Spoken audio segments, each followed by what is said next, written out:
Hello student, मैं हूं आपका फिजिक्स गुरु श्रीराम यादव। फिजिक्स की ऑनलाइन क्लासेज में आपके अपने यूट्यूब चैनल फिजिक्स गुरु एसआर यादव पर आपका स्वागत करता हूं। स्टूडेंट, यदि आप हमारे चैनल पर पहली बार आए हो तो चैनल को जरूर सब्सक्राइब कीजिएगा, साथ में बेल आइकन को दबाइएगा जिससे अपलोड होने वाले नए वीडियोस का नोटिफिकेशन सबसे पहले आप तक पहुंच सके। तो स्टूडेंट, आज की क्लास में अपन क्या पढ़ने वाले हैं, सबसे पहले इस टॉपिक का डिस्कशन करें। आज की क्लास का टॉपिक है अपना संधारित्रों का संयोजन, जिसमें एक प्रकार अपन ने पहले पढ़ लिया है। संधारित्रों का संयोजन दो प्रकार से होता है, संधारित्रों का श्रेणी क्रम संयोजन और समांतर क्रम संयोजन। दो प्रकार से इनका संयोजन किया जा सकता है। संधारित्रों का श्रेणी क्रम संयोजन अपन ने अंतिम क्लास में डिस्कस किया था। आशा करता हूं आपको समझ में आया होगा। फिर भी आपके कोई डाउट हो तो अपने कमेंट बॉक्स में जरूर शेयर कीजिएगा। आज की क्लास में अपन पढ़ने वाले हैं संधारित्रों के संयोजन का दूसरा प्रकार। दूसरा प्रकार है अपना संधारित्रों के संयोजन का समांतर क्रम या पार्श्व क्रम संयोजन।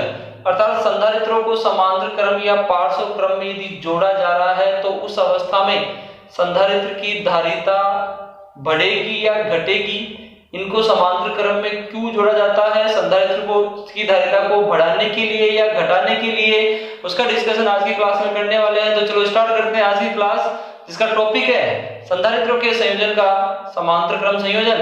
और समांतर क्रम संयोजन होता क्या है, सबसे पहले मैं इसकी डेफिनेशन आपको बता रहा हूं स्टूडेंट। इसकी डेफिनेशन है कि समांतर क्रम एक ऐसा संयोजन है जिसमें सभी संधारित्रों के पहले सिरों को एक साथ एक बिंदु पर जोड़ा जाता है, जबकि दूसरे सिरों को एक साथ अन्य बिंदु पर संयोजित किया जाता है। उस संयोजन को अपन समांतर क्रम संयोजन कह सकते हैं। मतलब समांतर क्रम में जितने भी संधारित्रों को जोड़ा जा रहा है उन सभी संधारित्रों के पहले सिरों को एक साथ एक बिंदु पर और दूसरे सिरों को सभी को एक साथ अन्य बिंदु पर संयोजित किया जाता है, उसे अपन समांतर क्रम संयोजन कह रहे हैं। समझ गए? समांतर क्रम संयोजन के अंतर्गत जितने भी संधारित्र संयोजित किए जा रहे हैं उन सभी संधारित्रों के सिरों का जो विभवांतर है वो हमेशा एक समान होता है। साथ ही उनके ऊपर उपस्थित आवेश की जो मात्रा है, उनकी प्लेटों पर उपस्थित आवेश की जो मात्रा है वो अलग अलग होती है। मतलब आवेश सब पर भिन्न भिन्न है, लेकिन उनके सिरों का जो विभवांतर है वो एक समान होता है। श्रेणी क्रम के जस्ट अपोजिट है। दिमाग में लाओ एक बार, श्रेणी क्रम अपन ने अंतिम क्लास में पढ़ा था, उसके जस्ट अपोजिट श्रेणी क्रम में क्या था, सभी संधारित्रों पर आवेश समान लेकिन विभवांतर अलग अलग था। लेकिन समांतर क्रम में क्या रहा है, सभी संधारित्रों के सिरों का विभवांतर एक समान लेकिन आवेश अलग अलग होता है। तो जस्ट अपोजिट है दोनों में, वहां पर आवेश समान था, यहाँ पर उनके सिरों का विभवांतर समान मिल रहा है अपने को। समझ गए बात है? यहाँ पर इस संयोजन का उद्देश्य क्या है, तो सबसे पहले मैं उस उद्देश्य की व्याख्या करूं। श्रेणी क्रम अपन ने क्यों उपयोग में लिया था? श्रेणी क्रम में संधारित्रों के संयोजन से धारिता को घटाने के लिए श्रेणी क्रम का उपयोग किया था। यहाँ पर क्या कर रहे हैं अपन, धारिता को बढ़ाना है, अर्थात संधारित्रों की संयोजन से धारिता को बढ़ाना है तो उसे किस क्रम में जोड़ेंगे, उसे अपन समांतर क्रम में संयोजित करेंगे। समांतर क्रम में संयोजित करके आप धारिता को बढ़ा सकते हो। तो यहां पर मैं इसका उद्देश्य मेंशन कर रहा हूं। इसका उद्देश्य है स्टूडेंट, यहां पर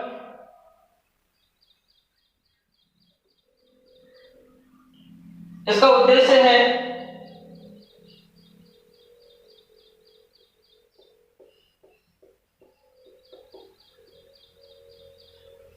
इस संयोजन का उपयोग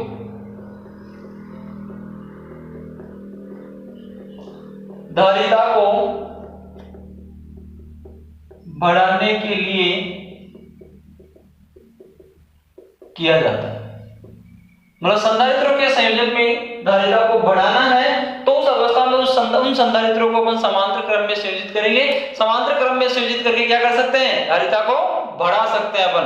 तो यहाँ पर देखो किस प्रकार धारिता का मान बढ़ेगा, यहाँ पर इसका आकलन यहाँ पर करने वाले हैं। तो यहाँ पर समांतर क्रम में क्या हो रहा है, समांतर क्रम में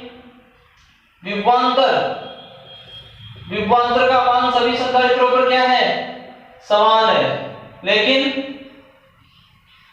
आवेश सभी संधारित्रों का आवेश क्या है, असमान है। सब पर आवेश की मात्रा अलग अलग है लेकिन विभवांतर सबका समान है। ये केवल समांतर क्रम में होता है, श्रेणी क्रम में ऐसा नहीं होता है स्टूडेंट। श्रेणी क्रम में ऐसा नहीं होता है। श्रेणी क्रम में क्या होता है, श्रेणी क्रम में क्या होता है, श्रेणी क्रम में विभवांतर अलग अलग होता है, असमान होता है विभवांतर, लेकिन आवेश वहां क्या होता है, आवेश समान होता है वहां पर। ठीक है, ये केवल समांतर क्रम में क्या होगा, समांतर क्रम में, समांतर क्रम में विभवांतर समान है लेकिन आवेश का मान असमान है। प्रत्येक संधारित्र पर आवेश की मात्रा अलग अलग होती है लेकिन सभी के सिरों का विभवांतर क्या होगा, एक समान होगा। देखो कैसे हो रहा है यहाँ पर सभी के सिरों का विभवांतर। इसके लिए मान लो अपन 3 संधारित्र ले रहे हैं। कितने संधारित्र, 3 संधारित्र ले रहे हैं जिन्हें किस क्रम में जोड़ना है, श्रेणी समांतर क्रम में जोड़ना है।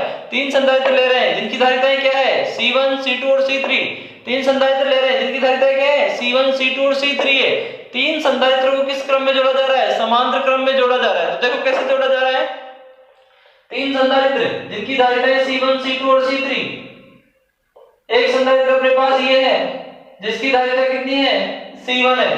दूसरा संधारित्र अपने पास ये है जिसकी धारिता कितनी है, C2 है। और तीसरा संधारित्र अपना ये है जिसकी धारिता कितनी है, C3 है।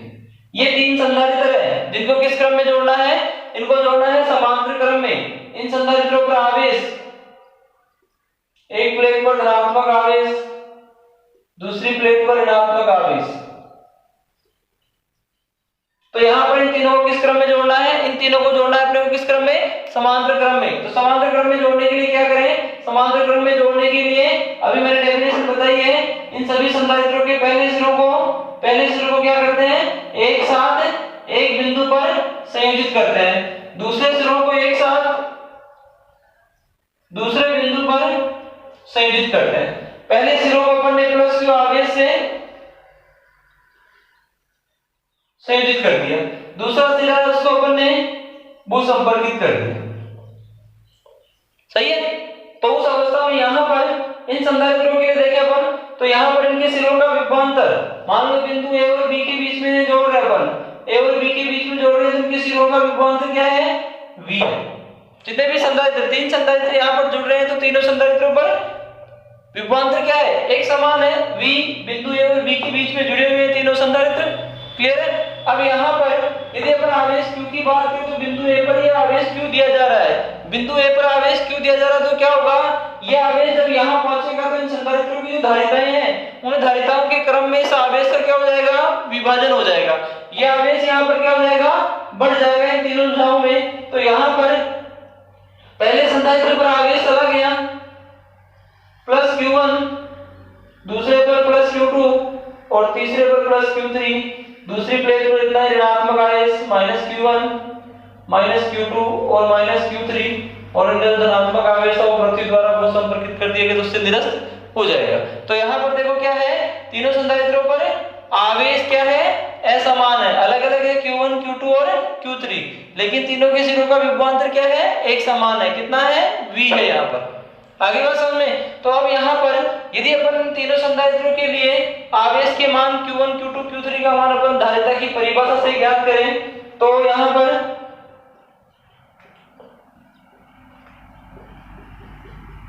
धारिता की परिभाषा से क्या मिल रहा है अपने को, धारिता की परिभाषा से q बराबर क्या होता है, cv होता है। q बराबर cv होता है तो यहाँ पर q1 का मान क्या मिलेगा अपने को, q1 बराबर c1v।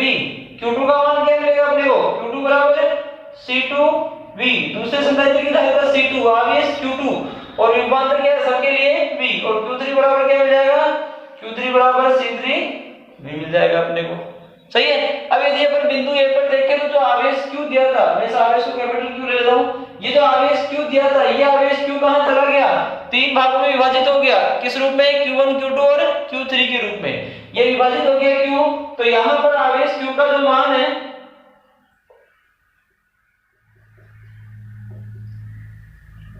संधारित्रों पर कुल आवेश कितना है, संधारित्रों पर कुल आवेश है q बराबर q1 plus q2 plus q3। परिणामी आवेश का मान q बराबर क्या है, q1 plus q2 plus q3, क्योंकि यहाँ पर जो आवेश q दिया बिंदु a पर वही आवेश q जो है वही तीनों संधारित्रों पर इनकी धारिताओं के क्रम में इनके अनुपात में विभाजित हो गया। तो इन तीनों का जो योग है वो आवेश q के बराबर। मान पुट कर दो स्टूडेंट यहाँ पर, तो q बराबर अपने क्या मिल गया, q बराबर मिल गया c1v, q1 का मान c1v, q2 का मान C2V और Q3 का मान C3V।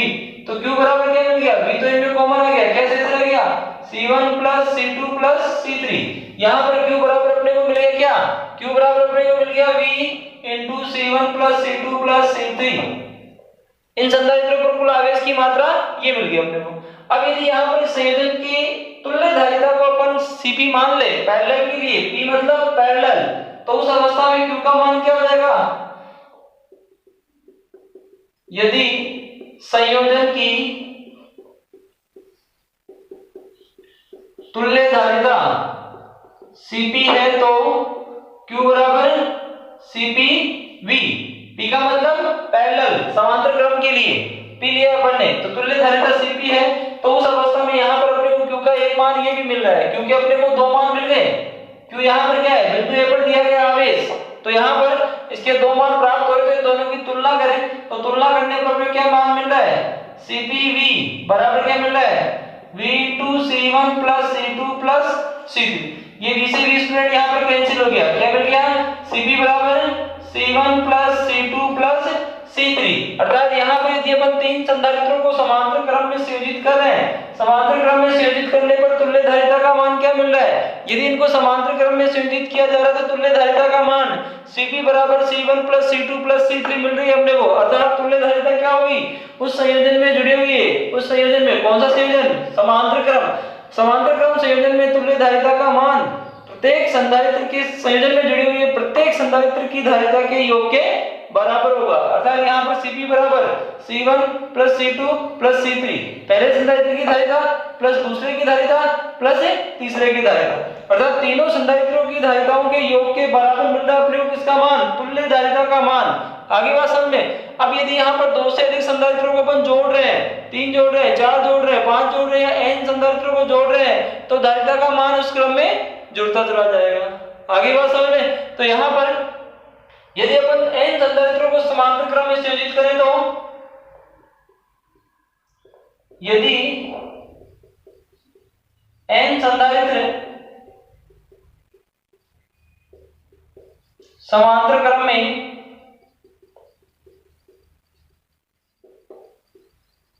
संयोजित है तो तुल्य धारिता Cp बराबर C1 plus C2 plus C3 up to dash dash Cn तक। उस अवस्था में तुल्य धारिता का मान अपने को ये मिल रहा है। अब यदि यहाँ पर n संधारित्र अपने जोड़े हैं, सबकी धारिताएं समान ले लें, तो यदि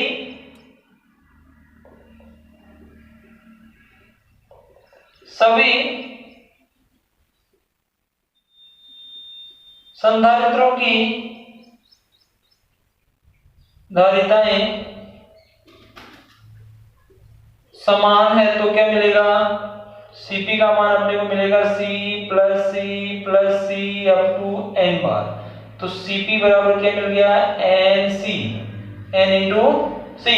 अर्थात यहाँ पर यदि अपन n संधारित्रों को समांतर क्रम में संयोजित कर रहे हैं तो तुल्य धारिता का मान उस अवस्था में जब सभी संधारित्रों की धारिताएं समान है तो n इंटू C के बराबर होगी। तो समांतर क्रम संयोजन, आशा करता हूँ समझ में आया होगा स्टूडेंट। इससे क्या स्पष्ट हो रहा है, वो स्पष्ट देख लो। यहाँ पर स्पष्टीकरण क्या मिल रहा है अपने को, समांतर क्रम संयोजन से अपने को यहाँ पर स्पष्ट हो रहा है। समीकरण अपने पास ये था, इस समीकरण से पहली बात क्या स्पष्ट हो रही है, पहली बात ये स्पष्ट हो रही है कि समांतर क्रम संयोजन में तुल्य धारिता का जो मान है उस संयोजन में जुड़े हुए प्रत्येक संधारित्र की धारिता के योग के बराबर होता है। पहली चीज स्पष्ट आ गई, क्या हो रहा है, समांतर क्रम संयोजन की तुल्य धारिता का मान संयोजन में जुड़े हुए प्रत्येक संधारित्र की धारिता के योग के बराबर होता है। पहला स्पष्टीकरण ये मिल रहा है अपने को। दूसरा स्पष्टीकरण क्या मिल रहा है, दूसरा स्पष्टीकरण ये मिल रहा है कि समांतर क्रम संयोजन में तुल्य धारिता का जो मान है वो उस संयोजन में जुड़े हुए सभी संधारित्रों में से सबसे अधिक धारिता के संधारित्र की धारिता से भी अधिक धारिता प्राप्त होती है। मतलब तुल्य धारिता का मान उस संयोजन में जितने भी संधारित्र जुड़े हुए हैं उनमें सबसे अधिक धारिता से भी अधिक मान प्राप्त होता है। तुल्य धारिता का मान, तो उद्देश्य यहाँ पर अपना स्पष्ट हो रहा है। उद्देश्य क्या था, इस संयोजन का उपयोग किया जाता है किस लिए, धारिता के मान को बढ़ाने के लिए, धारिता को बढ़ाने के लिए संयोजन का उपयोग किया जा रहा है। तो यहाँ पर धारिता का मान बढ़ रहा है, इससे स्पष्ट हो रहा है स्टूडेंट, समझ गए। तो समांतर क्रम संयोजन से स्पष्टीकरण अपने को यही प्राप्त हो रहा है। अब यहाँ पर समांतर क्रम संयोजन आपको समझ में आ गया, श्रेणी क्रम अपन ने पढ़ लिया, समांतर क्रम अपन ने पढ़ लिया, आशा करता हूँ स्टूडेंट आपको समझ में आया होगा। फिर भी कोई डाउट हो तो अपने डाउट का आप कमेंट बॉक्स में शेयर कीजिएगा। इसका स्क्रीनशॉट लीजिए एक संयोजन से। अब यहाँ पर इसमें एक इंपॉर्टेंट चीज और श्रेणी क्रम संयोजन से परावैद्युत पदार्थों की कैसे तुल्य परावैद्युत पदार्थ की जो परतें हैं वो किस प्रकार समांतर क्रम से समतुल्य प्राप्त हो रही है अपने को, तो उसके बाद और करें। इसका स्क्रीनशॉट लीजिए, इसे नोट कीजिए। समांतर क्रम संयोजन, संधारित्रों का समांतर क्रम संयोजन अपन ने पढ़ा है स्टूडेंट, जिसे अपन पार्श्व क्रम संयोजन भी कहते हैं। नोट कीजिए इसे। अब देखो यहाँ पर इस संयोजन के लिए एक चीज और बता रहा हूं मैं आपको, स्पष्टीकरण और समीकरण अपने को प्राप्त हो गया। CPCS श्रेणी क्रम समांतर क्रम के लिए ज्ञात हो गए। अब देखो यहाँ पर इसी संयोजन के लिए एक चीज और इम्पोर्टेंट आपके लिए जिसको मैं यहाँ पर डिस्कस करने वाला हूँ, वो चीज देखो यहाँ पर समांतर क्रम में यदि अपन संधारित्रों को जोड़ रहे हैं तो वो जो संयोजन है उस संयोजन को अपन किसके तुल्य मान सकते हैं। यदि अपन किसी संधारित्र में अलग अलग परावैद्युत पदार्थ की प्लेटें रखते हैं तो वो प्लेटें समांतर क्रम संयोजन के तुल्य मानी जा सकती है। क्या है दोबारा देखो एक बार, यदि अपन किसी समांतर प्लेट संधारित्र की प्लेटों के मध्य अलग अलग परावैद्युतांक के परावैद्युत पदार्थों को प्लेटों के समांतर क्रम में व्यवस्थित करते हैं या भर देते हैं तो उन प्लेटों को या उन परावैद्युत पदार्थों को हम समांतर क्रम संयोजन के तुल्य मान सकते हैं। उनकी जो धारिता है वो समांतर क्रम संयोजन के तुल्य होगी। देखो कैसे होगी, यहाँ पर अपने पास क्या है,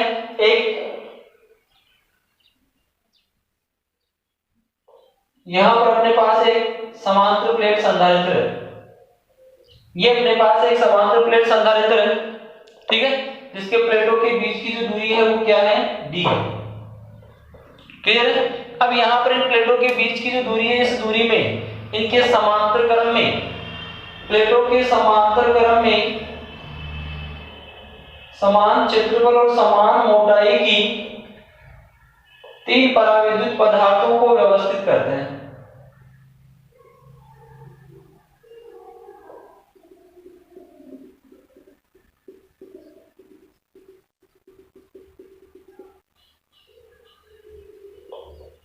ये इनके बीच में 3 परावैद्युत पदार्थ भर दिए जिनके परावैद्युतांक क्या है, एप्सिलॉन r1, इसका परावैद्युतांक एप्सिलॉन r1, इसका परावैद्युतांक एप्सिलॉन r2, इसका परावैद्युतांक एप्सिलॉन r3 है।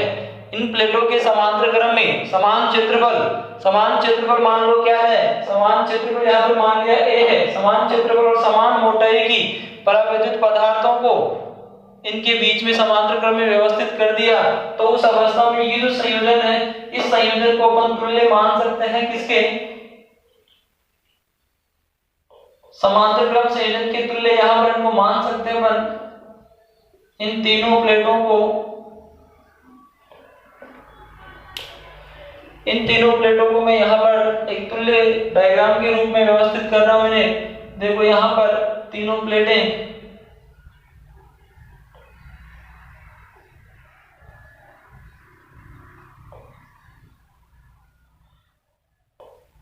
ये तीनों प्लेटें उस अवस्था में समांतर क्रम संयोजन के तुल्य मानी जा सकती है इस रूप में। पहली प्लेट ये है जिसका परावैद्युतांक एप्सिलॉन r1 है, दूसरी प्लेट अपनी ये है जिसका परावैद्युतांक एप्सिलॉन r2 है, तीसरी प्लेट अपनी ये है जिसका परावैद्युतांक एप्सिलॉन r3। आगे बात समझ में, यहां पर ये इसके तुल्य है, समांतर क्रम संयोजन के तुल्य अपने को प्राप्त हो रहा है स्टूडेंट। सही है।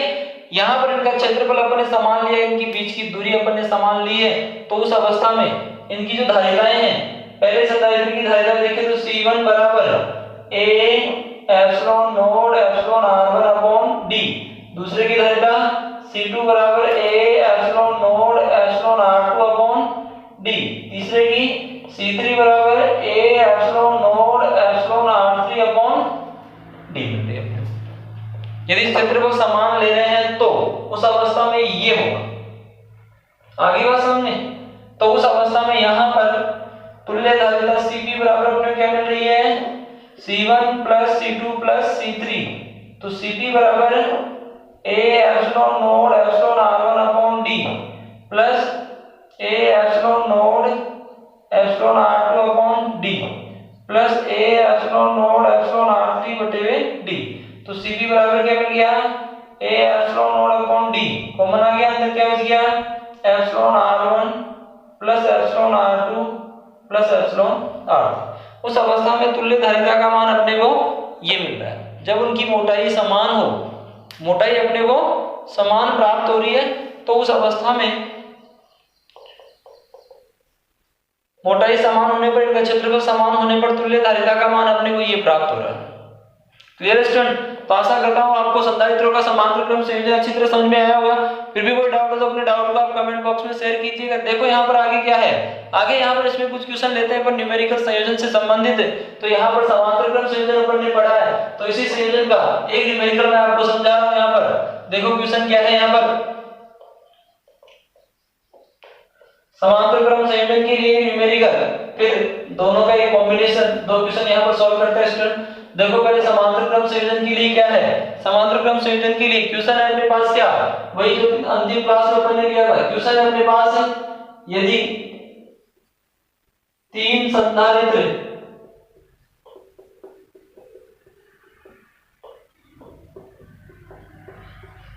जिनकी धारिताएं,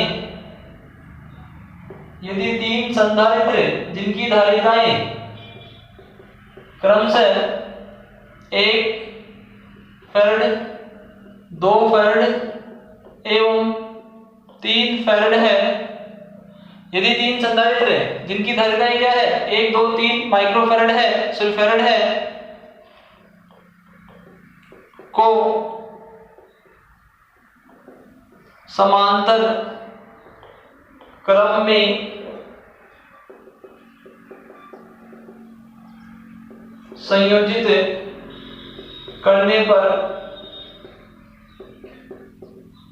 तुल्य धारिता कितनी होगी। तीन संधारित्र अपने पास यहाँ पर तीन संधारित्र दिए हुए हैं। इन तीनों संधारित्रों को किस क्रम में जोड़ा गया है, समांतर क्रम में जोड़ा गया है। समांतर क्रम में जोड़ने पर तुल्य धारिता कितनी होगी, ये देखो यहाँ पर क्या है दिया हुआ, क्या है, पहले संधारित्र की धारिता C1 बराबर कितना दिया हुआ है, 1 फैराड, दूसरे संधारित्र की धारिता C2 बराबर 2 फैराड, तीसरे संधारित्र की धारिता C3 बराबर 3 फैराड अपने को दिया हुआ है। तो यहाँ पर अपने को ज्ञात क्या करना है, तुल्य धारिता का मान, किस संयोजन के लिए, समांतर क्रम संयोजन के लिए, Cp का मान अपने को ज्ञात करना है। सही है, तो देखो यहाँ पर समांतर क्रम संयोजन के लिए पढ़ लिया अपन ने तुल्य धारिता, समांतर क्रम संयोजन के लिए तुल्य धारिता Cp बराबर C1 plus C2 plus C3। तो Cp बराबर 1 प्लस 2 प्लस 3, तो Cp बराबर क्या मिल रहा है, 6 फैराड। तुल्य धारिता का मान यहाँ पर इस अवस्था में 6 फैराड अपने को प्राप्त हो रहा है। तो यहाँ पे से स्पष्ट हो रहा है कि तुल्य धारिता का मान संयोजन में जुड़ी हुई है, सबसे अधिक धारिता वाले संधारित्र से भी अधिक धारिता होती है। तुल्य धारिता का मान 6 फैराड है, अधिकतम धारिता कितनी है, 3, तो तुल्य धारिता का मान 3 से भी ज्यादा मिल रहा है।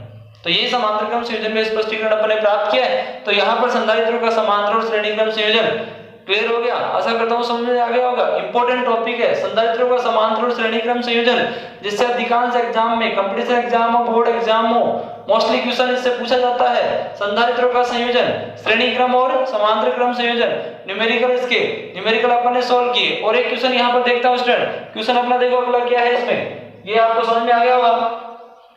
एक क्वेश्चन और देखो, यहाँ पर डायग्राम वाले क्वेश्चन देखते हैं अपन, डायरेक्ट मान वाले क्वेश्चन देख लिए। अब एक डायग्राम के क्वेश्चन देखते हैं अपन। एक डायग्राम अपने को दिया हुआ है, देखो क्वेश्चन क्या है, क्वेश्चन अपने को दिया हुआ है, दिए गए चित्र में P व N के मध्य तुल्य धारिता ज्ञात कीजिए। चित्र दिया हुआ है जिसमें बिंदु P और N दिया हुआ, उसके मध्य तुल्य धारिता अपने को ज्ञात करनी है। देखो क्या है चित्र अपने पास है,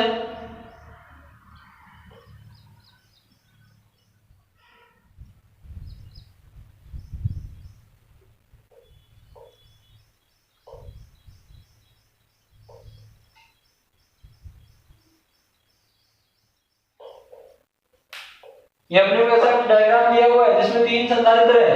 एक संधारित्र अपने पास यहाँ पर दिया हुआ है, एक संधारित्र यहाँ पर दिया हुआ है और एक संधारित्र यहाँ पर दिया हुआ है। इसकी धारिता C1 बराबर 10 माइक्रोफैरड, इसकी धारिता C2 बराबर 20 माइक्रोफैरड और इसकी धारिता C3 बराबर 30 माइक्रोफैरड अपने को दिया हुआ है। और यहाँ पर एक बैटरी जुड़ी हुई है इससे, सही है। तो यहाँ पर बिंदु P ये है और बिंदु N ये है। इन दोनों बिंदुओं के मध्य तुल्य धारिता अपने को ज्ञात करनी है, कितनी होगी, सही है। तो यहाँ पर इस क्वेश्चन को सॉल्व करें स्टूडेंट अपन। तो इस क्वेश्चन को सॉल्व करने के लिए क्या करें, इसमें संधारित्रों का श्रेणी और समांतर क्रम संयोजन लागू करें। तो यहाँ पर डायग्राम से स्पष्ट हो रहा है कि इसमें जो संधारित्र C1 और C2 है, ये C1 और C2 किस क्रम में है, C1 और C2 यहाँ पर किस क्रम में है, समांतर क्रम में संयोजित है। तो यहाँ पर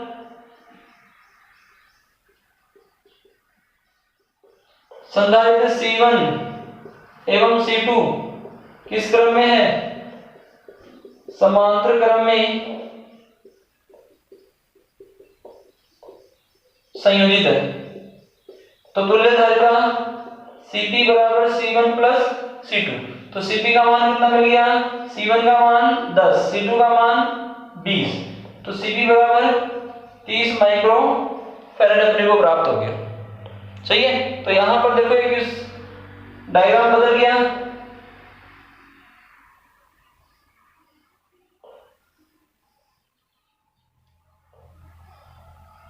डायग्राम यहां पर बदल गया स्टूडेंट। डायग्राम में यहां पर क्या बदल गया, ये C3 यहां पर ऐसा कैसे है जिसकी धारिता 30 माइक्रोफैराड है। इन दोनों के स्थान पर एक ही संधारित्र जोड़ दें जिसकी धारिता Cp बराबर कितनी है, ये भी 30 माइक्रोफैराड मिली। ये बिंदु P है अपना और ये बिंदु क्या है, N है अपना, और यहां पर ये इलेक्ट्रिक सोर्स बैटरी जुड़ी हुई है, सही है। तो अब यहां पर उनको सोल्व करने के बाद यहां क्या मिल रहा है, संधारित्र Cp और C3 है वो किस क्रम में है, श्रेणी क्रम में है।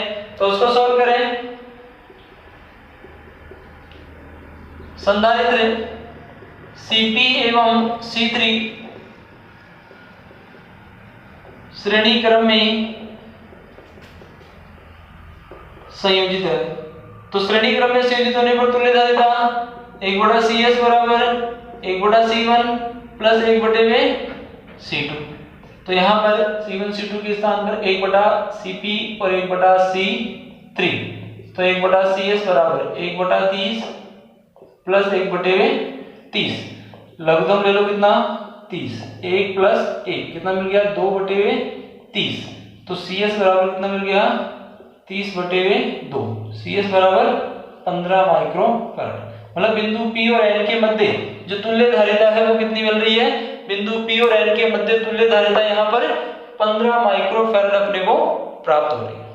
तो आशा करता हूं स्टूडेंट आपको समझ में आएगा संधारित्रों का संयोजन, और संधारित्रों के संयोजन में अपने श्रेणी क्रम और समांतर क्रम कंप्लीट कर लिया है। अपने और भी बहुत से न्यूमेरिकल है एनसीईआरटी बुक में और बाकी अन्य रेफरेंस बुक्स में भी बहुत से क्वेश्चन दिए हुए हैं। उन न्यूमेरिकल्स को सॉल्व करना है। यदि कोई न्यूमेरिकल नहीं आता है तो आप कमेंट बॉक्स में या मेरे व्हाट्सएप नंबर पर जरूर शेयर कीजिएगा। थैंक यू स्टूडेंट आज की क्लास के लिए।